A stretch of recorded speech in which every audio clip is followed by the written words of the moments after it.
जलते घर को देखने वालों फूस का छप्पर आपका है। उसके पीछे तेज हवा है, आगे मुकद्दर आपका है। मिट्टी मेरी मकान मेरा इबादत मेरी निशान मेरा, फिर भी कहते हैं सबूत दे कि हक है तेरा। कांग्रेस पार्टी ने संविधान बनाने, बचाने और संवारने की पूरी जिम्मेदारी हमेशा उठाई है और उसे हमेशा उठाएगी। जिसे सरकार सुधार बता रही है वह दरअसल अधिकारों पर प्रहार है। उसके कत्ल पे मैं भी चुप था, मेरा नंबर अब आया। मेरे कत्ल पे आप भी चुप हैं, अगला नंबर आपका है। ये सत्ता की दखलंदाजी को सुशासन कहकर पेश करता है। बड़ी अजीब विडंबना है। जिसे सरकार सुधार बता रही है वह दरअसल अधिकारों पर प्रहार है। वक्फ अधिनियम कोई प्रशासनिक कदम नहीं है, प्रशासनिक कार्यकुशलता का कोई कदम नहीं है, बल्कि ये एक मूल वैचारिक हमला है। इसे पढ़िए, इसे समझिए। ये कानून सुधार की भाषा में पूरी तरह से 100% नियंत्रण की नीति लाने का प्रयत्न करता है, लिखता है। यह न सिर्फ धार्मिक संस्थाओं की स्वतंत्रता पर चोट करता है, बल्कि अल्पसंख्यकों की आत्मनिर्णय स्वायत्तता की भावना को कुचलता है। ये सत्ता की दखलंदाजी को सुशासन कहकर पेश करता है। बड़ी अजीब विडंबना है। लेकिन कांग्रेस पार्टी एक पार्टी की रूप से किसी रूप में चुप नहीं रहेगी और इसको हर प्रकार से कानूनी, राजनीतिक, पार्लियामेंट, संसद के अंदर, संसद के बाहर इसका विरोध करेगी। दोस्तों, जैसा मैंने कहा कि ये एक लक्ष्य से प्रेरित, एक लक्षित अतिक्रमण है।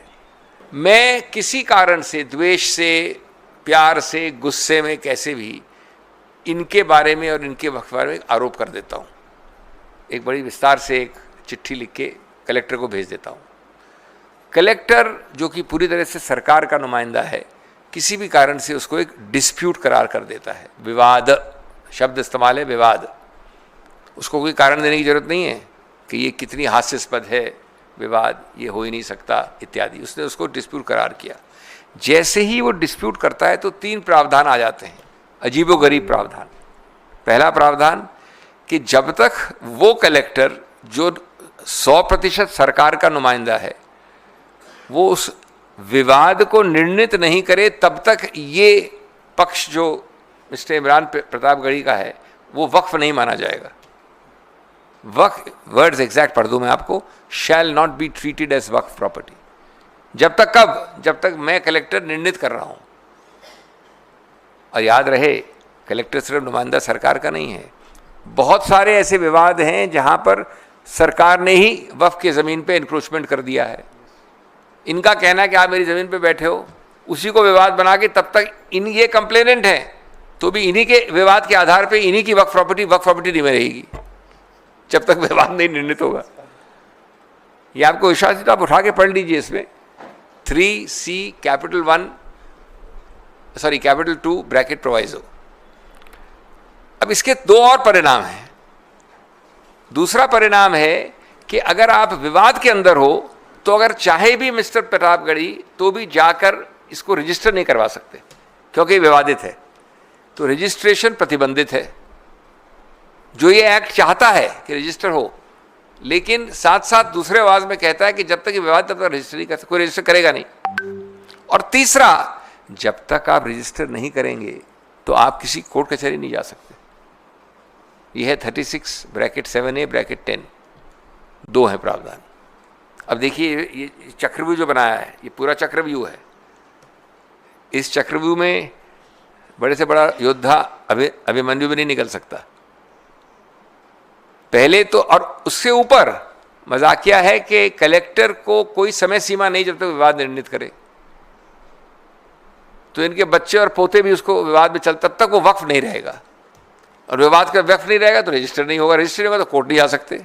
कि मिट्टी मेरी मकान मेरा, इबादत मेरी, निशान मेरा।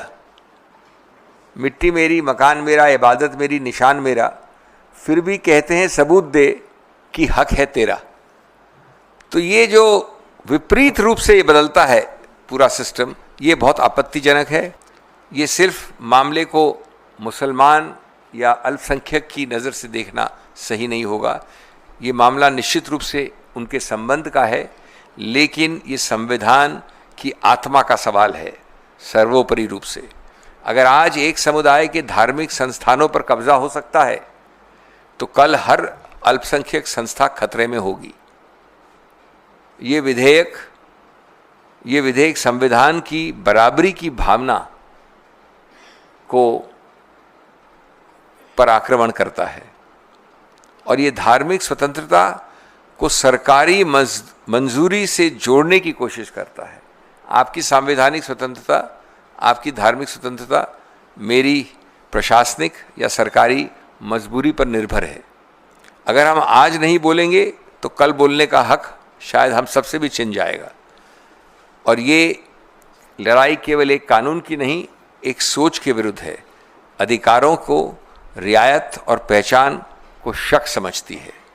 ये हमारा मूल इस पे विरोध है। तो आज माननीय उच्चतम न्यायालय का जो अंतरिम राहत का आदेश है, उस पर मैं माननीय उच्चतम न्यायालय का शुक्रिया भी अदा करता हूं और राहत की सांस भी लेता हूं कि वक्फ कानूनों में जो संविधान विरोधी संशोधन किए गए थे, उस पर आज माननीय उच्चतम न्यायालय ने कई सारे बिंदु हैं जिस पर रोक लगाई है अगले आदेश तक।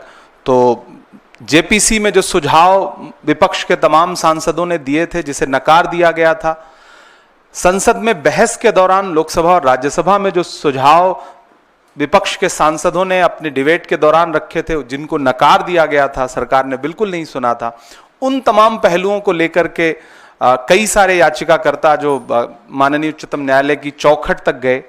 तो आज माननीय उच्चतम न्यायालय ने जो फैसला दिया है, हम उस अंतरिम राहत के लिए उनका शुक्रिया अदा करते हैं और हमें पूरा विश्वास है कि आने वाली अगली सुनवाई में हमें और राहत मिलेगी, क्योंकि यह संविधान के मूल पर हमला था। किसी धर्म विशेष, किसी वर्ग विशेष का मामला नहीं था, यह संविधान की जीत है। और हम बतौर कांग्रेस पार्टी, मैं बतौर अल्पसंख्यक विभाग के अध्यक्ष के और एक सांसद के बतौर मैं ये कहता हूं कि कांग्रेस पार्टी ने संविधान बनाने, बचाने और संवारने की पूरी जिम्मेदारी हमेशा उठाई है और उसे हमेशा उठाएगी। तो आज के इस फैसले पर मैं बहुत आभारी हूं माननीय उच्चतम न्यायालय का और इस फैसले का स्वागत करता हूं खुले मन से। और अभिषेक मनु सिंघवी जी का धन्यवाद कि बहुत जोरदार तरीके से आपने माननीय उच्चतम न्यायालय के समक्ष दलीलें रखी, जिसको बहुत सारे बिंदुओं पर माननीय उच्चतम न्यायालय सहमत रहे। तो आप सारे मीडिया के साथियों का आभार भी प्रकट करते हैं।